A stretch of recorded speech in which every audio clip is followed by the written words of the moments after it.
Hello students, so here we have come to our next subject. तो यहाँ पे अब हम आए हैं हमारे next subject B pharmacy first semester का नेक्स्ट सब्जेक्ट जो है नॉन यूनिवर्सिटी रेमेडियल बायोलॉजी का सिलेबस लेके। तो अगर आप हमारे चैनल पर नए हैं तो हमारे चैनल को सब्सक्राइब कर लीजिए, और अगर आप पहले सब्सक्राइब कर चुके हैं तो हमारे चैनल को लाइक कर लीजिए। तो हम इस वीडियो में बताने वाले हैं कि रेमेडियल बायोलॉजी में आपको क्या क्या पढ़ना है, कौन सा टॉपिक इम्पॉर्टेंट है और किसमें से कितने ज़्यादा मार्क्स के क्वेश्चन पूछे जाते हैं। तो स्टार्ट करते हैं students. Remedial biology means main biology. Okay, जो स्टूडेंट्स अगर बी फार्म कर रहे हैं और वो मैथमेटिक्स फील्ड के हैं तो उनको कैसे और क्या पढ़ना है बायोलॉजी में वो हम यहाँ पे देखेंगे। ओके स्टूडेंट्स, तो हम स्टार्ट करते हैं यूनिट 1 से। यूनिट 1 है आपका लिविंग वर्ल्ड।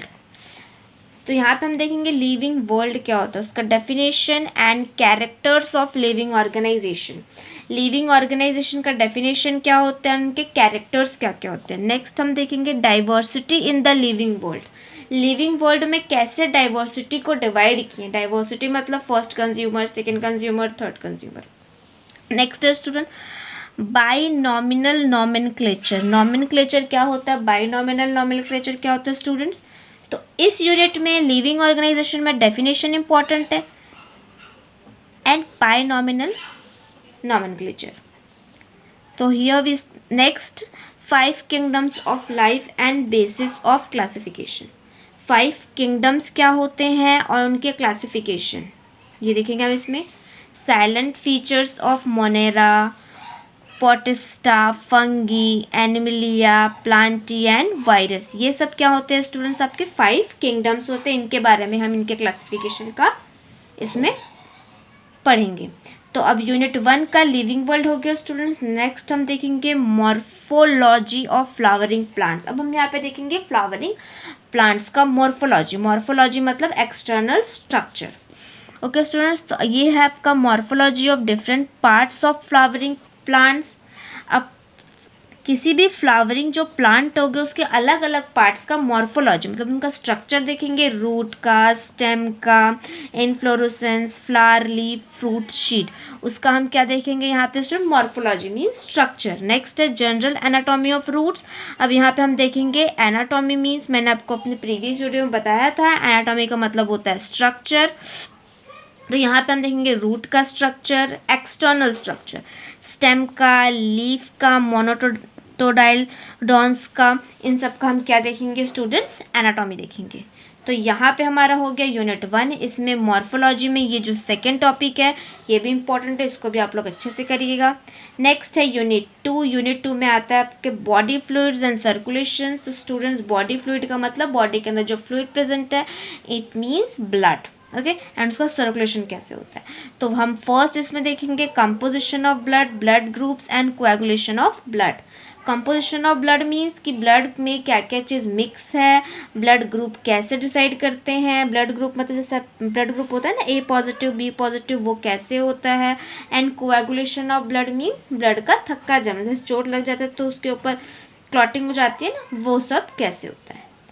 तो स्टूडेंट्स ये बहुत इंपॉर्टेंट है composition of blood and blood group, क्योंकि ये आप आपके इसी बी फार्म फर्स्ट सेमेस्टर में मतलब इसी बी फार्म में आप एचएपी में भी इसको पढ़ने वाले हैं। इसमें नेक्स्ट है composition and functions of lymph. अब इसका नेक्स्ट देखेंगे स्टूडेंट्स कि लिम्फ क्या होता है, उसका कंपोजिशन क्या होता है, उसके फंक्शंस क्या होते हैं।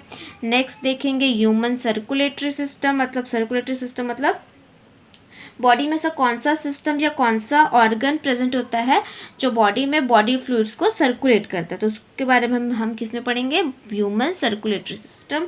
तो स्टूडेंट्स ये भी एक इम्पॉर्टेंट टॉपिक है। उसके बाद नेक्स्ट है structure of human heart and blood vessels. इसमें आप देखेंगे human heart and blood vessels के बारे में। तो स्टूडेंट्स इसमें आप एकदम बेसिक ही चीज़ की स्टडी करने वाले हैं। नेक्स्ट इसी में हम देखेंगे cardiac cycle and cardiac output and ECG. Cardiac cycle mean students आपका heart beat and cardiac output and ECG, इसके बारे में भी हम स्टूडेंट्स इसी टॉपिक में देखेंगे। नेक्स्ट है digestion and absorption. Digestion means हम फूड लेते हैं उसका डाइजेशन कैसे होता है।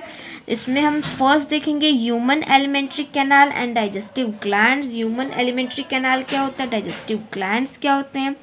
नेक्स्ट देखेंगे students role of digestive enzymes means food को जो डाइजेस्ट करते हैं वो कौन से एंजाइम होते हैं जो इसमें पार्ट लेते हैं। इसका नेक्स्ट है digestion, absorption and assimilation of digested food. कैसे डाइजेस्ट होते हैं, कैसे एब्जॉर्ब होता है और कैसे बॉडी से बाहर एक्सक्रीट आउट होता है फूड, वो हम इसमें देखेंगे। जो है यूनिट 2 का सेकंड टॉपिक। अब यूनिट 2 का थर्ड टॉपिक है breathing and respiration. Breathing mean सांस लेना, तो इसका फर्स्ट है ह्यूमन रेस्पिरेटरी सिस्टम, ये भी इम्पॉर्टेंट टॉपिक है स्टूडेंट्स। नेक्स्ट है mechanism of breathing and it's regulation. Mechanism means process कि कैसे ब्रीदिंग किया जाता है। नेक्स्ट है एक्सचेंज ऑफ गैसेस। गैसेस का एक्सचेंज कैसे होता है, मीन्स बॉडी में कार्बन डाइऑक्साइड और ऑक्सीजन का एक्सचेंज कैसे होता है, ट्रांसपोर्ट कैसे होता है, ऑक्सीजन कार्बन डाइऑक्साइड बॉडी में कैसे ट्रांसपोर्ट होता है। एंड रेस्पिरेटरी वॉल्यूम्स मीन्स कौन से गैस का कितना वॉल्यूम होना चाहिए। तो ये हम देखेंगे स्टूडेंट्स, ये सब हम देखेंगे यूनिट 2 में। अब हम आते हैं नेक्स्ट यूनिट 3 में। यूनिट 3 में आप देखेंगे students excretory products and their elimination. Excretory products means waste product जो हमारे बॉडी में होता है उसका एलिमिनेशन। इसमें मोड्स ऑफ एक्सक्रीशन, बॉडी में कितने मोड्स प्रेजेंट होते हैं, कितने वेज, कितने रास्ते प्रेजेंट होते हैं जो बॉडी से एक्सक्रीट आउट करते हैं वेस्ट प्रोडक्ट को। नेक्स्ट है human excretory system, structure and functions. तो स्टूडेंट्स यूनिट 3 का ये टॉपिक बहुत इंपॉर्टेंट है, इसको अच्छे से करिएगा आप लोग कि ह्यूमन एक्सक्रीटरी सिस्टम का स्ट्रक्चर कैसे होता है, उसका फंक्शन क्या होता है। नेक्स्ट है स्टूडेंट्स यूरिन फॉर्मेशन, बॉडी में यूरिन कैसे फॉर्म होता है, ये भी बहुत इंपॉर्टेंट है। उसके बाद स्टूडेंट रेनिन एंजियोटेंसिन सिस्टम, ये मोस्ट इंपॉर्टेंट है, तो इसको बहुत अच्छे से करिएगा आप लोग। अब नेक्स्ट हम देखते हैं यूनिट 3 में न्यूरल कंट्रोल एंड कोऑर्डिनेशन। इसमें हम देखेंगे स्टूडेंट कि नर्वस सिस्टम क्या होता है, जैसे पहले ही मैंने वीडियो में बताया था नर्वस सिस्टम के बारे में। उसमें हम देखेंगे definition, classification, structure, generation and conduction of nerve impulse, structure of brain and spinal cord. तो स्टूडेंट्स इस टॉपिक में आप देखिएगा structure of brain and spinal cord, ये बहुत इंपॉर्टेंट है स्टूडेंट्स। अब हम नेक्स्ट आते हैं functions of cerebrum, cerebellum, hypothalamus and medulla oblongata.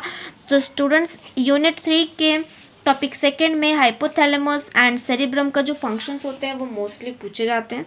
Next हम आते हैं केमिकल कोऑर्डिनेशन एंड रेगुलेशन में।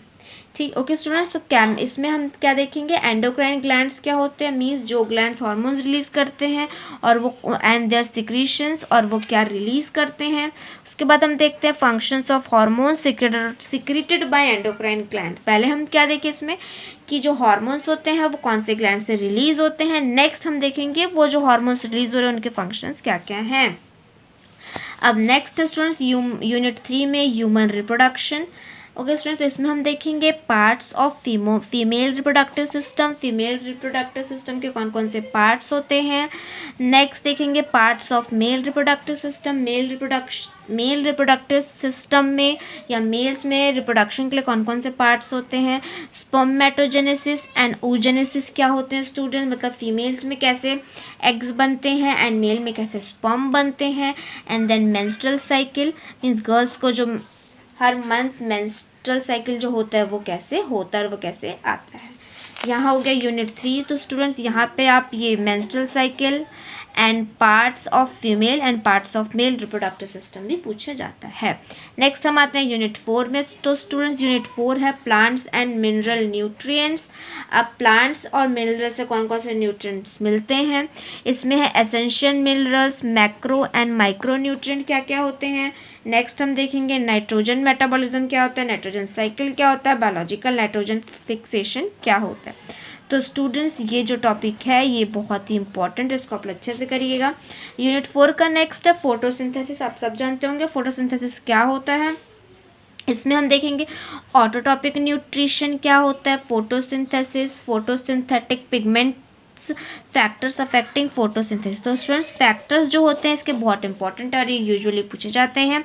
नेक्स्ट अब हम आते हैं यूनिट 5 में। तो स्टूडेंट्स यूनिट 5 में आपको क्या देखना है, प्लांट रेस्पिरेशन, प्लांट्स कैसे रेस्पिरेशन करते हैं, ग्लाइकोलिसिस क्या होता है एंड फर्मेंटेशन क्या होता है। उसके बाद हम देखते हैं students plant growth and development, faces and rate of plant growth, कौन कौन से फेस होते हैं और किस रेट से प्लांट ग्रोथ करते हैं, कौन कौन सी कंडीशंस होती हैं प्लांट को ग्रोथ करने के लिए। And then introduction of plant growth regulators कि कौन कौन से रेगुलेटर्स होते हैं जो पार्ट लेते हैं। नेक्स्ट स्टूडेंट है इसमें cell the life of unit, cell के बारे में पढ़ेंगे, structure function of cell and its organelles. Next है टिश्यू, अब इसमें हम क्या देखेंगे, definition and types of tissues and उनके लोकेशन एंड फंक्शन। तो थैंक यू स्टूडेंट्स, यहाँ पे हमारा कंप्लीट होता है बी फार्म फर्स्ट सेमेस्टर का रेमेडियल बायोलॉजी का सिलेबस। तो अगर वीडियो अच्छी लगी हो तो लाइक करिए, और अब नेक्स्ट सब्जेक्ट के सिलेबस के लिए आई बटन पर लिंक है, उसको क्लिक करिए तो आपको न्यू वीडियो मिल जाएगी। Thank you.